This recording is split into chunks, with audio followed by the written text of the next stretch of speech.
Hi and welcome to another Type with me. In this video I want to talk about the joy of asking a CSV some questions. So we are going to ask a CSV some questions with LangChain, yes, and Jupyter Notebook and Deno, right? So let's start with that.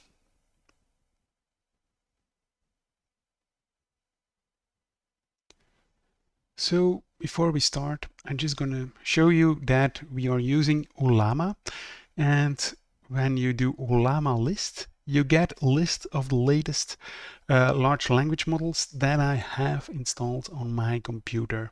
So you can very easily do that as well. You see that it has some sizes here. The best model I'm also going to install, it's Mixtral, but it's a very big model. So I just need to experiment with that. So let's see how that will go. But for this demo and this video, I'm just going to use these kind of models, right? Another small thing that I just want to explain to you is embeddings. Embeddings is very important. You'll see it a lot when you're working with large language models and with LangChain and with OpenAI or with Ollama or whatever. So embeddings are representations of values or objects like text, images, and audio that are designed to be consumed by machine learning models and semantic search algorithms. What they do is they basically break down the text into just other objects that can be used mathematically, and they can then be imported into the system, right? So that's basically what embeddings are. So if we go to my Jupyter notebook, you see here that I have CSV LangChain and I have a bunch of imports. So Ollama is a very important import because we are not going to use OpenAI. I'm just going to use these models and going to test around. I really enjoyed by preparing this video to test around with all these models and all the different kind of responses that you get out of these models, right? So we have here import Ollama, then we have import agent type, we have retrieval QA chain, which is an important one for just asking questions towards our CSV.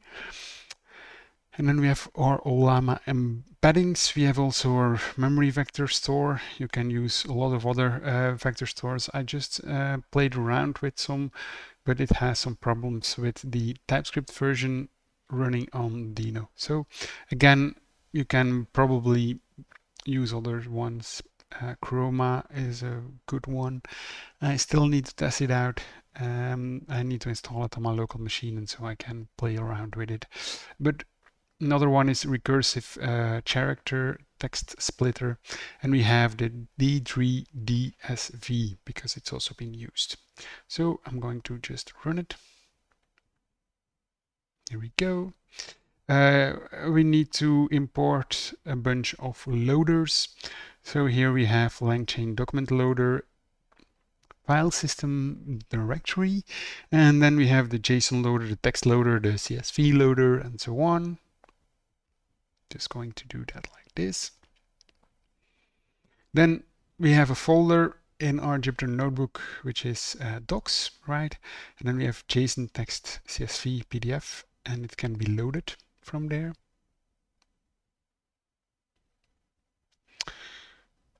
Because I just want to show you the docs folder, I'm just going to do that. Here we go, and then the docs folder, and then you have here our mock data, which we are going to use, right? All right, so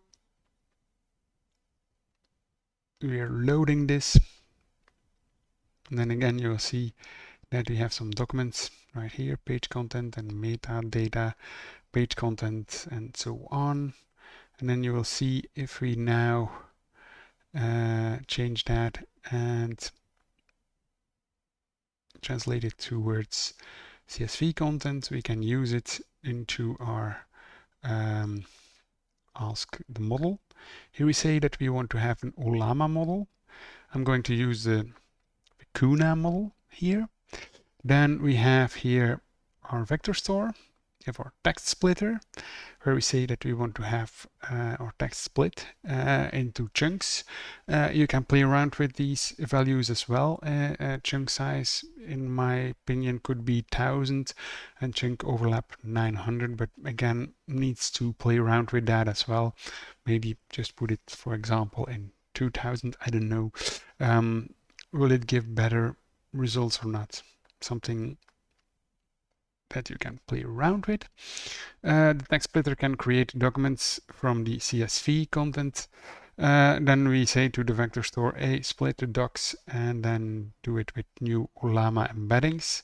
We're using the model Vicuna 13b there again. And then we say like, hey, we want to use the retrieval QA chain from large language model. We provide our model, which is here our model of Ollama. Then we say to the vector store as retriever, and then we do a console log of querying, and then we have a chain.call where we say, hey, this is my query, and then your question. I'm just going to run it. And of course, now we come to the more important part, our questions that we're going to send towards the model. They always say like you need to provide big questions. Again, when you're doing prompt engineering, you need to test around and see which kind of question you need to ask to that model, right? To get really the right answer. It's not that kind of easy. You see also that sometimes it takes a while before he gets that answer. Again, it's interesting to see like, hey, now we are on querying, like we have right now. So he's now going to ask the question, and then we get an answer back. Like you see, it takes some time before we get an answer. Yeah? So here we say we can determine the number of reviews by looking at the highest review score, which is 10 in this case. We know that there are at least 2 reviews since we have data from with a review score of 1 and with a review score of 5.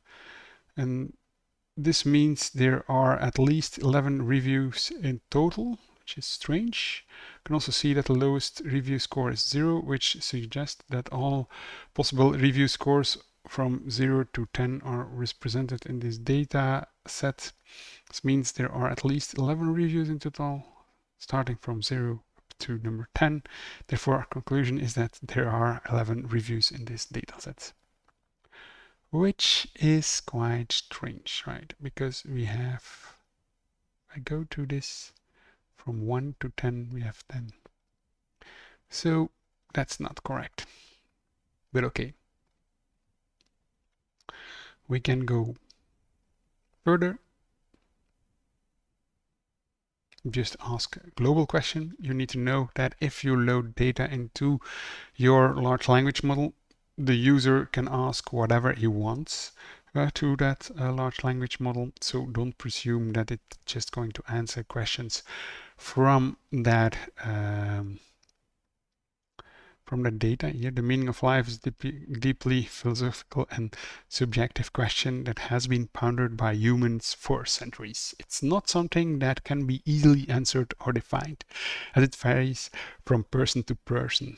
It's always nice to read these kind of answers from these models.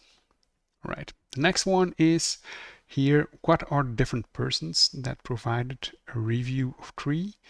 Provide the answer in short format. You can also say like, hey, I want to have my answer in that kind of format or that kind of format. And then, of course, for example, here, Ollama and Parsifal basically have 3, and that's correct. Ollama 3. And we have Parsifal Basely, which has 3, which is correct, but we missed on Ricky Martin. I don't know why, but he missed on that. Maybe it's because we have here an ID 3 and then here also review 3. I don't know, but it's a bit of a pity.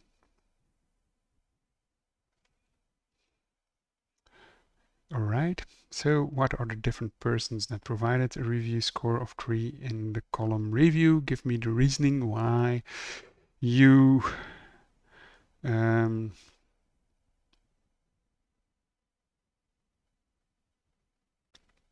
picked these persons.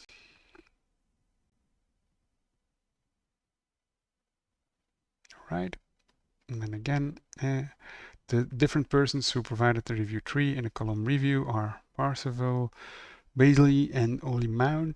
I picked these individuals because they are the only ones in the given dataset who have a review score of 3. The dataset contains 4 reviews with scores of 1, 3, 5, and 3. I don't know why, but it's maybe also a great question to ask. What is the dataset that he's looking at? Because maybe we presume that we provided some kind of a dataset like the 10 ones that we provided there, but maybe that's not correct. So that's also a question that we can ask. Here you see what are the genders in the filled in that filled in the reviews, and then we say here Ollama, female. I'm just going to check. Yeah, it's correct. Parsifal Baisley, male. Matthew McGuire, male. And Alberts, male.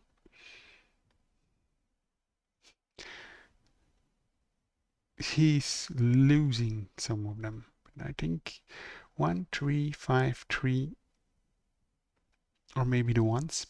And it could be that it's around text splitting, right? So it could be because we provided now 2000 that we need to make that smaller. So I'm going to check if we can then also make that a little bit smaller. The chunk size and then the chunk overlap. Maybe we need to make that a little bit smaller or make it bigger. I need to check. But what I want to do here in this video is maybe play around with it, use another one. To find the score in the review, we need to compare all the values in that column. Here are the review scores for each review, each record. So Matthew McGuire, Ollama, Parsifal Baisley, Alberts, and the highest score in the review column is 5, which belongs to Alberts with ID 8. That's also a little bit strange because indeed he picks out different ones, spread it out towards the CSV. Albert and Parsifal Baisley, and then Matthew McGuire. So a little bit strange.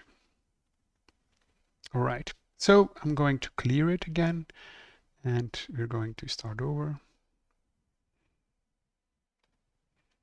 And I'm going to put it to 500. I'm going to say that I want to use the model. I want to use the model. I'm going to check which model I'm going to use. Right, so I picked lava, so let's go for that one.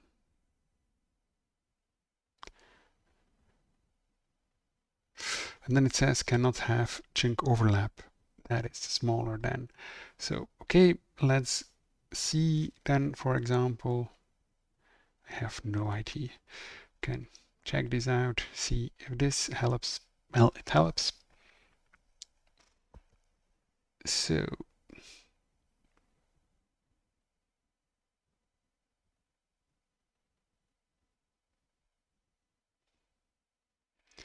let's see what it does. We have a total of 4 users with reviews, which is strange. User 4 has 1 review, user 5 has 1 review, score 1. 2 has 8 reviews, highest score is 10, assuming user hasn't filled all possible scores.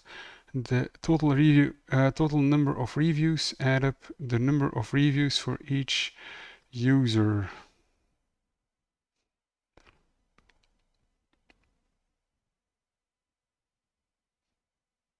Which is strange.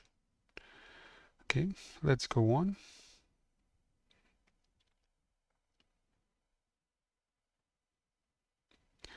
All right, so what's the meaning of life? We have here text 42, which is also very strange. Again, these kind of models are sometimes strange, not sometimes very good. So be prepared that you just get weird answers. But for me, so what are the different persons that provided a review of 3? And then we get here something like this, a 10 and a 2. I don't know why, but that's doesn't make any sense, right? All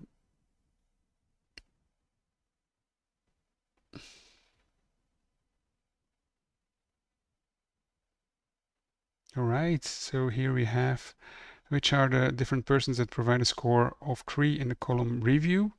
But then you see here review score 5 and review score 3, which is also dumb.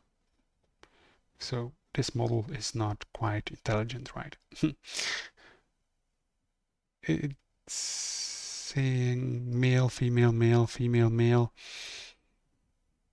And then, of course, going to, but you get a point, right? Just trying to experiment a little bit with models. It's also what I did. And then see what you could do further on. So thank you for staying so long in this video. It's a very long video, but it's just interesting, right? To see what all these models are doing and see what the questions are. I'm really enjoying to do this, and I hope you can do that same thing if you like. If you don't like, well, doesn't matter. You always learn about it. I think Jupyter Notebook and deno and LangChain, these kind of new technologies, are really great to just experiment a little bit with it and see what it can do. It's very promising, but still, I think the models need to grow and become better. And I think when we have more models also from the open source community that are getting the performance of GPT-4, you see that a lot of more common applications will be made.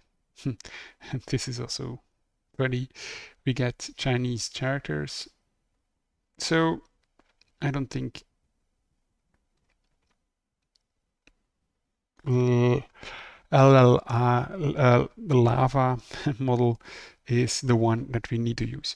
So one of the things that I maybe are going to use instead is just a default model, and it's Ollama 2. So let's just test that out. Just make the chunk overlap smaller.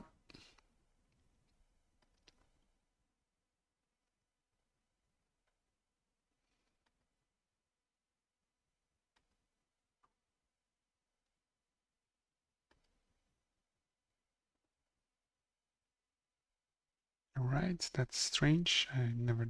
Oh, okay, I know why. Of course, and that's something I had before as well. You need to just remove, but you still need to provide an empty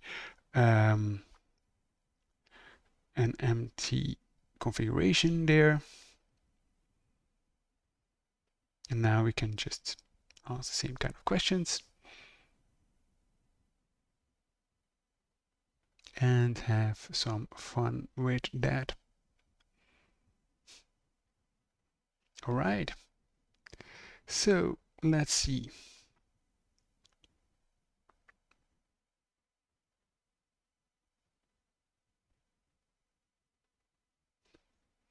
The first row contains the ID of the user who left a review with a score of 1. This means that there is at least one review with a score of 1. This second row contains the ID of the user who left a review with a score of 5. Just going to see. No, why he has that. The third row contains the ID of the user who left a review with a score of 7. This means that there are at least 3 reviews with scores greater than or equal to 7. The fourth row contains the ID of the user who left a score of 8. And then the fifth row, I have no idea. So maybe this is something related towards I'm just, because yeah, what's the meaning of life? I just explain it to you that it's, you can just ask any questions. Can you give me the exact data set that you have in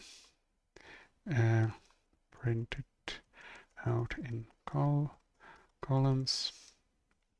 I'm just going to ask this one question.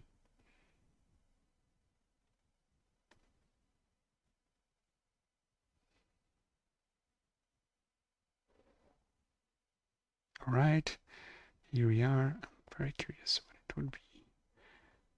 So we have here ID 5 with 1, Albert 8, 4, Melanie, and 2 Prince. It's strange, but that's the only thing that he has. I have no idea what I did wrong. So maybe somebody here can just tell me or explain to me what I did wrong, and maybe we can, yeah, just fix that into these examples, and maybe I can create another video around it. But again, what is a person with the reviews of 3? Then you will see here that we still will have. That's also strange, right? The following persons provided a review of 3, and he says Ollie Mount and Ricky Martin. So if we then go here, you see here that it's not in this list. So I have no idea how he is doing this. But that's maybe also related towards the fact that these kind of models are still not intelligent enough, and that we still need to wait until better models are coming. It could be that that's just the case. And then here we have that other one. Again, it's nice to play around with it. I think the Llama 2 version is still the best model out there that's open sourced by Facebook. And I'm really curious when we get updates from that model in Ollama as well. I'm still going to play around with it because I'm really excited about the fact that I just can play around with technology and learn a little bit more how to use LangChain. But for now, I think this is a great review about, or a great video about models, Ollama, chatting with CSV and having some joy with it. So thank you for watching. Hope you enjoyed it, and see you next time.